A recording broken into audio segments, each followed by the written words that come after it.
between a narcissist and a codependent is the codependent has empathy, where a narcissist does not have empathy. But they kind of operate in similar ways. They just use different tactics. But let's get back on topic here. Covert female narcissists. Now, I'm sure we've all heard of the term overt narcissist. So the overt is very, extravagant. They're overly narcissistic. So you blatantly know that this person is full of themselves, that they have a grand ego, the world revolves around them. So it's very obvious in this person. A covert is more difficult to spot because they have the ability to appear to be like a normal, caring, loving, compassionate person. So the covert isn't going to have as many traits as what a typical narcissist or a overt narcissist would have. They're going to have these traits that you don't typically see when you think of a narcissist.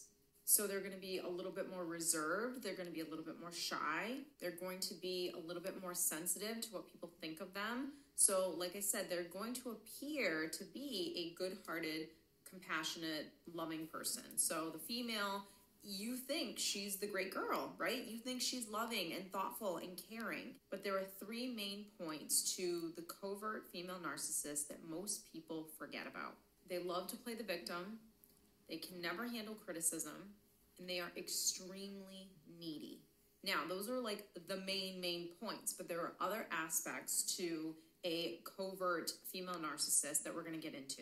One of the first things is, in terms of your relationship, you're always going to be the one carrying the weight. And what I mean by that is you can't ever expect a covert to do things like give you compliments. So you have to understand, why is this even a problem? Well, because in a relationship, there has to be that kind of give and take in a relationship, right? Like, I'm healthy and secure in myself that I can compliment you. I can look at all of your talents. I can look at who you are as a person, and I can be in awe of that. I'm not jealous of it, but I can be in awe. I can appreciate it. I can value it, and I want you to know what it is that I think of you and how I view you. Someone who is a covert is not going to be able to do that because you're dealing with someone with an extremely fragile ego and someone with very, very low self-esteem. So if I'm a person with extreme low self-esteem, then in order for me to use the energy and the strength to build you up, it's going to make me feel even worse building you up, giving you those compliments, carrying the weight in the relationship here and there, because I don't have any of those things. I'm not a strong person. I have low self-esteem. I have a low view of myself. I'm really reserved. I'm really shy. I don't know how to be myself. I don't even know who that person is. So because of all of that, they really struggle with being able to kind of sit in a space for someone else and, let your partner kind of shine for a minute, right? That's the give and take, is we let our partner shine, then we shine. And we have this great kind of balance in the relationship. And someone who's a covert is never going to be able to do that. So you're going to feel a lot of emotional neglect in the relationship or you're going to feel like they're not emotionally there for you because they can't be there for you. They can't even be there for themselves.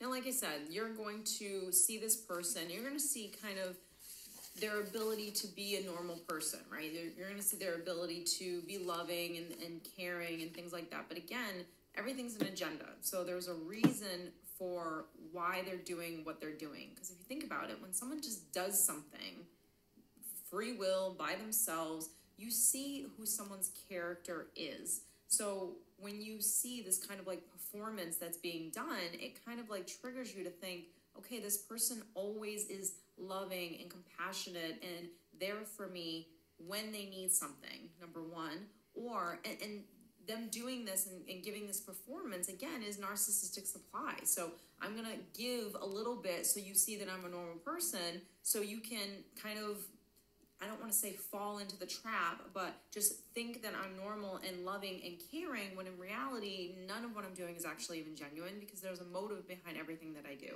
Now, when we talk about being very sensitive to criticism, so what I mean by that is they're going to feel very humiliated by what it is that you're saying. They might get extremely defensive or just very dismissive with it. It kind of depends on the drink of choice. They might get very defensive with it. And, here's the thing. Do any of us like criticism? No. But when we do receive it, maybe not in that moment, but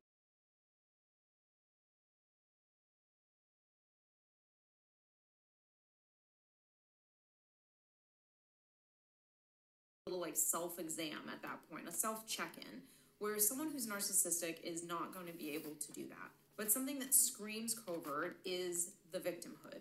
So someone who lives in a victim state, so this female, she thinks that the world's out to get her, that she's the helpless poor victim to everyone. And to be honest, even if someone is not narcissistic, the woman that causes drama, the woman that sticks her nose in where it doesn't belong, the woman that's gossiping all the time, the woman that's constantly throwing jabs at people or cutting people at their knees and saying the most hurtful things that you could ever say, that is a woman that screams insecurity. And there's that quote, you know, insecurities are loud and confidence is silent. So it's like when you meet that woman that is constantly trying to one-up you, constantly just, you know, is jealous of you, then you know that you're dealing with a narcissist. And the reality is the reason why she does these things, the reason why she wants to flaunt herself and, you know, flaunt everything she has and cut people at their knees and say the most hurtful things and be so passive aggressive with her comments, or just, you know, if she says something positive, there's like 10 other negative things that come with it. The reason why she does this, because she's jealous of you. And the fact that she's jealous of you means that she knows, consciously, unconsciously, who knows, that she's never going to be that woman. So a lot of the times when you come across a woman that, you know, is very jealous or insecure and does these hurtful things and you take them personally, if you just actually understood that the reason why she's doing it is because she's jealous of you, and the reason why she's jealous is because you carry certain traits, certain qualities that she'll never be able to have, because she doesn't have the self-awareness to know what's wrong with her that's causing her to not be that person. And that's, you know, narcissism right there. I mean, a narcissist has absolutely no self-awareness of where their wounds are. They have no self-awareness of being able to take responsibility for their actions and seeing the damage and the selfishness that they're doing towards others, and being able to self-reflect and saying, okay, what do I need to do within myself in order to change this? They don't have the ability to do that. They're always going to blame someone else, put it on someone else. It's someone else's responsibility. It's not mine because I'm perfect. Now, for the narcissist, this is just like any other disorder or disease, in the sense that because they're going through withdrawals, because they're so angry at you for essentially taking away their favorite toy, which is you, and exposing them and showing the world like, hey, I see who this person is and you guys don't see this. Just that whole ability to see this person for who they are, whereas maybe no one else has ever done that before, that will cause this person to go into a severe, serious rage. And this rage is basically just a coping mechanism that they have in order to, on some level, deal with what's happening. Now, what's happening is, because you're exposing them, you're basically showing not only them, but also the world that they're not perfect, that they're actually flawed. And that goes against the entire image that this person has tried to portray and the character that they've tried to play for so long. So, of course, they're going to get extremely upset and angry. Now, like I said, what can happen in a narcissistic rage is very different depending on the person, but there are a ton of things that could happen in terms of physical abuse, verbal abuse, violence, bullying, just being very relentless with what it is that they want. They could begin gaslighting you. They can begin spreading rumors about you. This is where the smear campaigns come into play.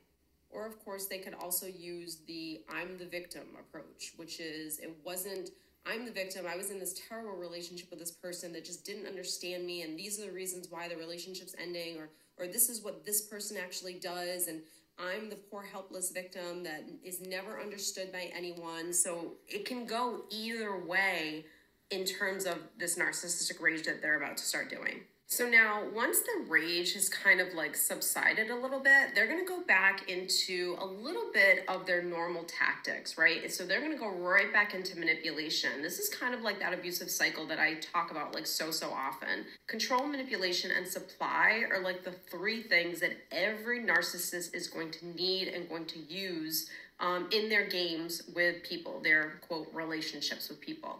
Now, the rage was just basically backlash of them feeling out of control because you now see them differently than what they want you to see. So they're going to go back into manipulation in order to start to hopefully gain control over perhaps what you think of them or perhaps what other people now think of them.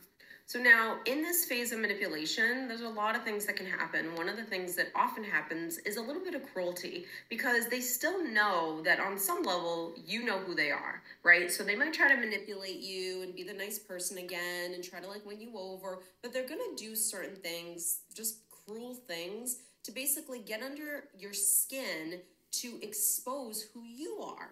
So this is when they're going to start picking at you. Because remember, this person knows exactly who you are too. They know exactly where your wounds are.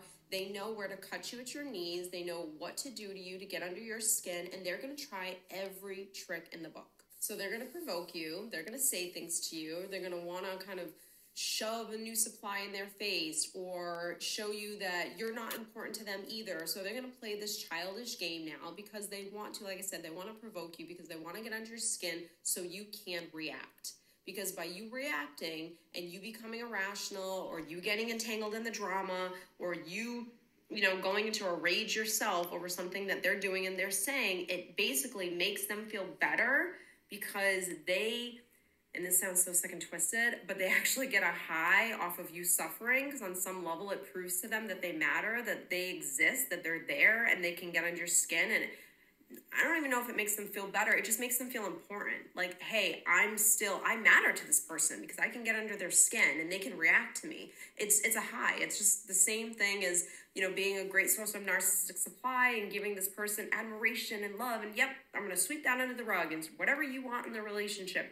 That is no different than you getting entangled in the drama that they're trying to give you and you becoming enraged. It's the same high that they're going to get. That's why they always say a narcissist needs attention, no matter if it's negative attention or positive attention.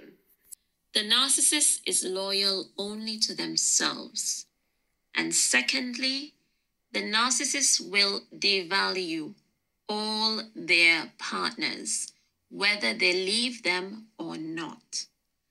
But let's get into today's topic, which is the new supply better? The short answer is no.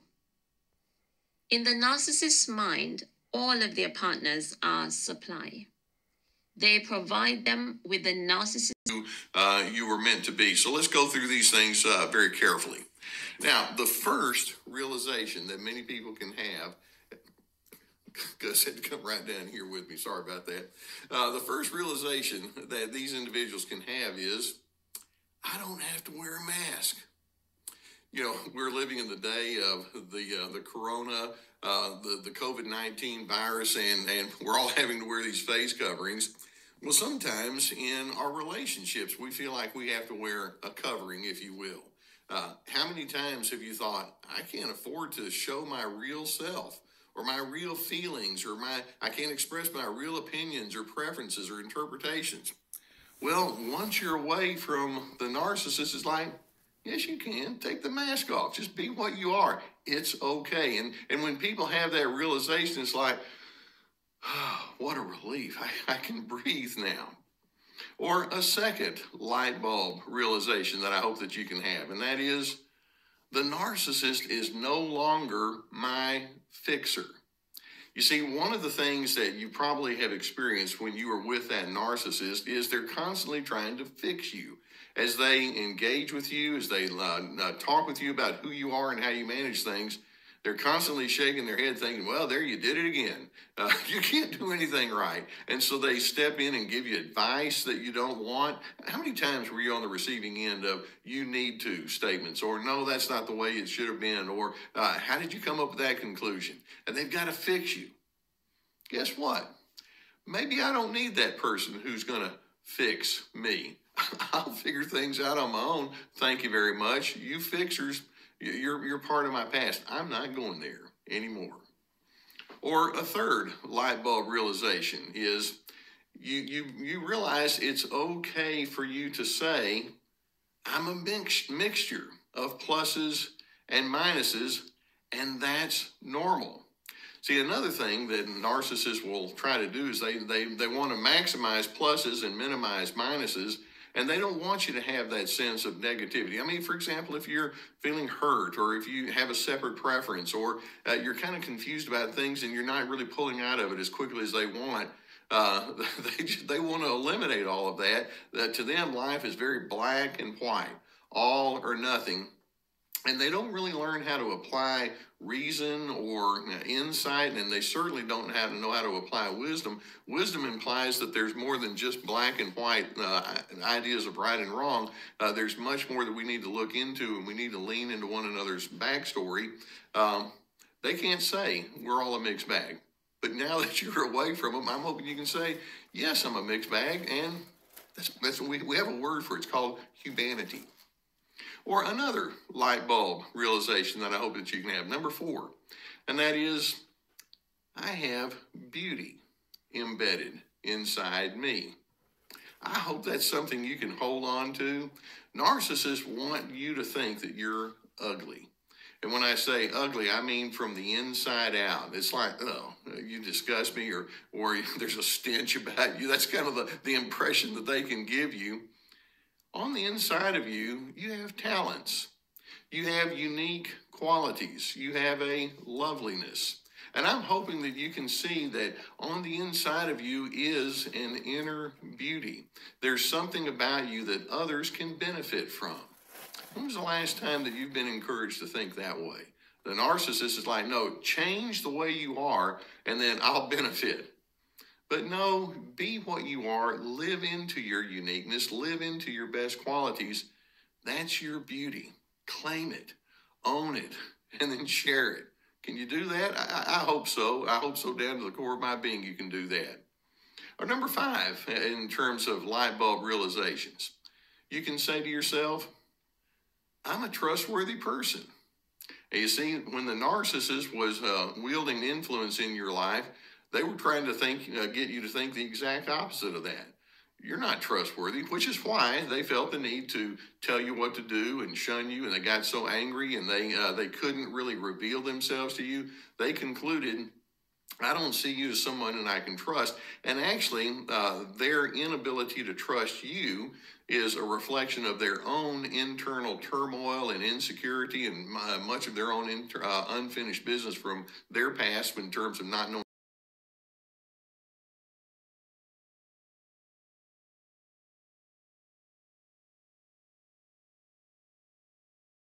Well, what if you decided, now that you're moving away from that narcissistic person, give me the opportunity, and I'm going to show you that I have quite an adequate character to build upon. Thank you very much. I hope that you can think that way.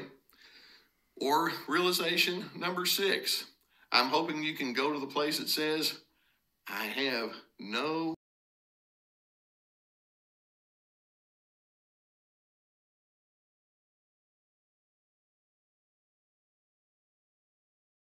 there's something really bad about you. And when you make a mistake, rather than saying, let's talk about that and let's discuss how that happened. And, I've had those moments too. They can't do that. They just want to vilify you. They want to make you feel like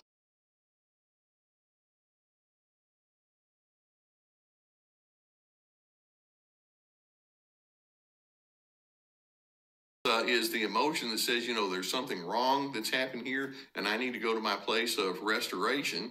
And so let's do that. But narcissists can't just go there. They want to keep you permanently placed in that position of shame and feeling awful about yourself. But you know what? I don't have to carry that shame. Narcissists try to hold you to the worst version of who you are. You can let go of that. We go back to that mixed bag kind of thing. And then a 7th realization that I hope that you can maintain, and this is one I want to park on.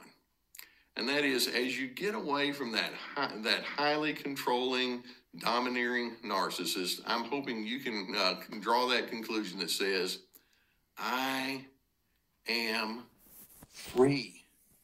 I'm free. The narcissist so desperately wants to be your controller